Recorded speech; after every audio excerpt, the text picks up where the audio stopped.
সবাইকে স্বাগত জানিয়ে আজকে সেশন শুরু করছি। আজকের topic print sum at the end of each page. অর্থাৎ আমাদের বড় ডকুমেন্ট হলে প্রতিটা পেজের নিচে আমি সাম প্রিন্ট করতে চাই। তো আমি ফ্যাক্টরি পার্সোনাল থেকে যে ফাইলটা পেয়েছি তার ম্যানুয়ালি এটা ক্রিয়েট করে রেখেছে। তো যখন ম্যানুয়ালি ক্রিয়েট করেছে তখন কিছু রো যদি মুছে ফেলে অথবা ইনসার্ট করে তাহলে পুরো 52 পেজের ডকুমেন্টটাই তার আবার নতুন করে পেজ সেট আপ করতে হয়।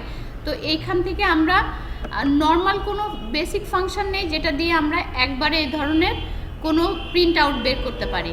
তো আমার দুইটা স্টেপে এই কাজটা করতে হবে। যেহেতু আমার ভিডিও ফাইল অনেক বড় হয়ে যায়, আমরা দুইটা স্টেপে ভেঙে নিয়েছি। প্রথম আমি ফরম্যাট রেডি করব, তারপরে ফাংশন। তো ফরম্যাটের ক্ষেত্রে পুরাটা সিলেক্ট করে হোম থেকে আমি ফরম্যাটে বলে দিলাম রো হাইট সবগুলো হবে হচ্ছে 14। দেন পেজ লেআউট থেকে আমার পেজ সেট আপে শিটে এসে আমি বলে দিলাম রো রিপিট হবে এটা মার্জিনসে। আমার এই মার্জিনগুলো সবাই একটু চেক করে নেবেন প্লিজ। এবং পেজ লেআউটের এখানে এসে আমরা অথরাইজ একটা সিগনেচার দিয়ে দেবো যাতে সবগুলো পেজের এখানে হয়ে থাকে। তো নিজে টাইপ করে অথরাইজ সিগনেচার দিয়ে দিলে আমাদের ডকুমেন্ট রেডি হয়ে গেল। তারপরে আমাদের একটা ফাংশন টাইপ করতে হবে যেটা আমি ব্যাখ্যা করব আগামীকাল। তো এটার তারপর ডাউনওয়ার্ডসে নামিয়ে দিলে সব পেজের সাথে এটা প্রিন্ট হবে। সবাইকে অশেষ ধন্যবাদ।